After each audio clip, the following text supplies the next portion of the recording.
Hi friends, welcome to my channel. Shanti gold IPO అయితే launch అయింది friends. Tomorrow last date ఉంది apply చేయడానికి. So మనము కొంచెం అనాలిసిస్ చేద్దాం, ఈ ఐపీఓకి అప్లై చేయవచ్చా ఆర్ టు అవాయిడ్. సో ఇది వచ్చేసి శాంతి గోల్డ్ ఇంటర్నేషనల్ ఐపీఓ వచ్చేసి వీళ్ళ బిజినెస్ మోడల్ వచ్చేసి B2B మోడల్. గోల్డ్ అనేది వీళ్ళు బిగ్ గోల్డ్ రిటైల్ స్టోర్స్కి వీళ్ళు గోల్డ్ సప్లై చేస్తుంటారు. ఇది వచ్చేసి 2003లో ఎస్టాబ్లిష్ అయింది company. It is a Mumbai based company. వీళ్ళు specifically 22 carats cubic zirconia gold అనేది వీళ్ళు డెవలప్ చేస్తారు friends. Every month 400 different sort of designs అయితే వీళ్ళు డెవలప్ చేసి మన రిటైల్ గోల్డ్ స్టోర్స్కి అయితే వీళ్ళు సప్లై చేస్తుంటారు. మేజర్ రిటైల్ స్టోర్ వచ్చేసి జోయల్ లుకాస్, లలిత స్టోర్ అండ్ లుకాస్, ఇలా వీళ్ళ రిటైల్ స్టోర్స్ అయితే టైఅప్లో ఉన్నాయి. వీళ్ళ మెయిన్ రీచ్ వచ్చేసి వీళ్ళ ఎక్స్పాన్షన్ వచ్చేసి సదరన్ ఇండియాలో ఎక్కువ ఉంది. అండ్ 15 స్టేట్స్లో అయితే వీళ్ళ రీజనల్ ఎక్స్పాన్షన్ ఉంది. అండ్ అబ్రాడ్ వచ్చేసి USA, ఖతర్, సింగపూర్లో కూడా వీళ్ళది ఎక్స్పాన్షన్ అనేది ఉంది. సో వీళ్ళది రిటైల్ స్టోర్స్ అయితే ఏం లేదు ఫ్రెండ్స్, కంప్లీట్లీ B2B మోడల్. వీళ్ళు గోల్డ్ 22 క్యారెట్స్ని మ్యానుఫ్యాక్చర్ చేసి రిటైల్ స్టోర్స్కి అయితే వీళ్ళు సప్లై చేస్తుంటారు. సో కమింగ్ టు వీళ్ళది ఫండమెంటల్స్ ఆఫ్ ది కంపెనీ చూసుకుంటే, ఫినాన్షియల్ వాల్యుయేషన్ చూసుకుంటే, వీళ్ళ రెవెన్యూ అనేది ఇయర్ ఆన్ ఇయర్ అయితే గ్రోత్ అయింది ఫ్రెండ్స్. FY 23లో 670 రెవెన్యూ వచ్చేసి 680 crores, 24లో 711 crores, మళ్ళీ 25లో 1100 crores అయితే రీచ్ అయింది. నెట్ ప్రాఫిట్ వచ్చేసి 23లో 19 crores, 24లో 26 crores అండ్ 25లో 55 crores అనేది వీళ్ళది నెట్ ప్రాఫిట్ ఉంది. ROI చూసుకుంటే కూడా వీళ్ళది గ్రోత్ బాగానే అయింది, 33%, 24లో కొంచెం 32%, 1% డిఫరెన్స్ ఉంది. 25లో మళ్ళీ 45% ఉంది. డెప్ టు ఈక్విటీ రేషియో చూసుకున్నా వీళ్ళది డెప్ టు ఈక్విటీ రేషియో తగ్గింది, which is good sign. 2.3% in 25 FY 24లో వచ్చేసి 2.18 అండ్ మన 25 కరెంట్ ఇయర్ వచ్చేసి 1.6 డెప్ టు ఈక్విటీ రేషియో అయితే తగ్గింది. వీళ్ళ నెట్ డెప్ట్ మనం చూసుకుంటే ఎంత ఉంది అని నెట్ డెప్త్ చూసుకుంటే వీళ్ళది అరౌండ్ 240 crores అయితే నెట్ డెప్ట్ ఉంది వీళ్ళది. వాల్యుయేషన్ పరంగా చూసుకుంటే వాల్యుయేషన్ అయితే మనము whatever they are quoting 199 P ratio valuation అయితే ఫేర్ అని చెప్పవచ్చు, యాజ్ కంపేర్ టు వీళ్ళది what we say peer competitors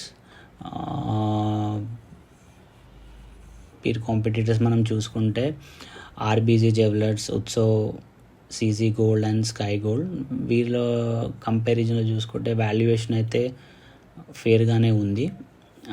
next వచ్చేసి వీళ్ళ ఇష్యూ సైజ్ మనం చూసుకుంటే 360 crores ఉంది. ప్రైస్ రేంజ్ వచ్చేసి 189 to 199 షేర్ ప్రైస్ ఉంది. లాట్ సైజ్ వచ్చేసి 75 ఉంది. మన యాంకర్ ఇన్వెస్టర్ చూసుకుంటే they have participated around 108 crores వరకు they have participated, different anchor investors. Like మన మ్యూచువల్ ఫండ్ హౌస్ అయితే పార్టిసిపేట్ చేయలేదు, యాంకర్ హౌస్ పార్టిసిపేట్ చేశారు. QIB పార్టిసిపేషన్ కూడా చూసుకుంటే కొంచెం తక్కువనే ఉంది. సో ఇప్పుడు కరెంట్ గ్రే మార్కెట్ ప్రైస్ అయితే 19.5%లో ఫ్లక్చుయేట్ అవుతుంది ఫ్రెండ్స్, 38 to 40 rupees. సో వీళ్ళు క్యాపిటలైజ్ చేసిన మనీని ఎలా యూస్ చేస్తారని మనం చూసుకుంటే అరౌండ్ 200 crores వీళ్ళు వర్కింగ్ క్యాపిటల్కి యూటిలైజ్ చేస్తున్నారు. 46 crores వచ్చేసి వీళ్ళది జైపూర్లో ఏదైతే వీళ్ళు మ్యానుఫ్యాక్చరింగ్ యూనిట్ పెట్టాలనుకుంటున్నారో దాన్ని ఎక్స్పాన్షన్ కోసం ఒక 50 crores, 46 crores దానికి యూటిలైజ్ చేస్తారు. 17 crores వచ్చేసి డెప్ట్ క్లియరెన్స్ యూటిలైజ్ చేస్తున్నారు. అదర్ వచ్చేసి కార్పొరేట్ పర్పస్కి యూటిలైజ్ చేస్తున్నారు. సో వీళ్ళది రిస్క్ పరంగా చూసుకుంటే కంపెనీస్ రిస్క్ వచ్చేసి వీళ్ళది రీజనల్ స్పెసిఫిక్ ఉంది friends. Like mostly it is in the south India only. వీళ్ళది రీజనల్ స్పెసిఫిక్గా చూసుకుంటే. ఇంకోటి ఏంటంటే వీళ్ళది క్లయింట్స్ వచ్చేసి 33% of clients 10% of 33% of revenue generating from the 10 major clients only. అదొకటి మనం రిస్క్ ఫ్యాక్టర్లా కన్సిడర్ చేయవచ్చు. ఎందుకంటే 33% of revenue coming from only 10 clients. Diversified ఎక్కువ లేదు. ఇంకొచ్చేసి మనము క్యాష్ ఫ్లో కూడా వీళ్ళది క్యాష్ ఫ్లో లేదు. ఈవెన్ దో మా కంపెనీ ఇయర్ ఆన్ ఇయర్ ప్రాఫిట్లో ఉన్న క్యాష్ ఫ్లో అనేది లేదు. సో వీళ్ళు చెప్పారుకి జైపూర్లో ప్లాంట్ పెడతా అని, ఇంకా అది ప్లానింగ్లో ఉంది కానీ ఇంకా పెట్టలేదు. So these are some risk factors కంపెనీకి అయితే ఉన్నాయి. సో మనం చూస్తే ఒకవేళ ఓన్లీ లిస్టింగ్ గెయిన్కి పార్టిసిపేట్ చేయాలి అనుకుంటే we can participate in the listing gain. So company డెప్ట్ ఉన్న ఇయర్ ఆన్ ఇయర్ గ్రోత్ ఉంది, ప్రాఫిట్ గ్రోత్ ఉంది. Investors they are having a good confidence about their expansion. So long టర్మ్కి అయితే వీ హ్యావ్ టు సీ, ఇంకా మనం డీటెయిల్గా review చేయాల్సి వస్తుంది friends. But on the listing day, మేము లిస్టింగ్ డే రోజే ఒకవేళ ఎల్అవుట్ అవుతే సెల్ అవుట్ చేయాలని చూసుకుంటే లిస్టింగ్ డే గెయిన్ కోసం అయితే ఐపీఓలో పార్టిసిపేట్ చేయవచ్చు. సో ఇంకోటి ఫ్రెండ్స్, మీరు ఎప్పుడైనా ఐపీఓకి పార్టిసిపేట్ చేస్తే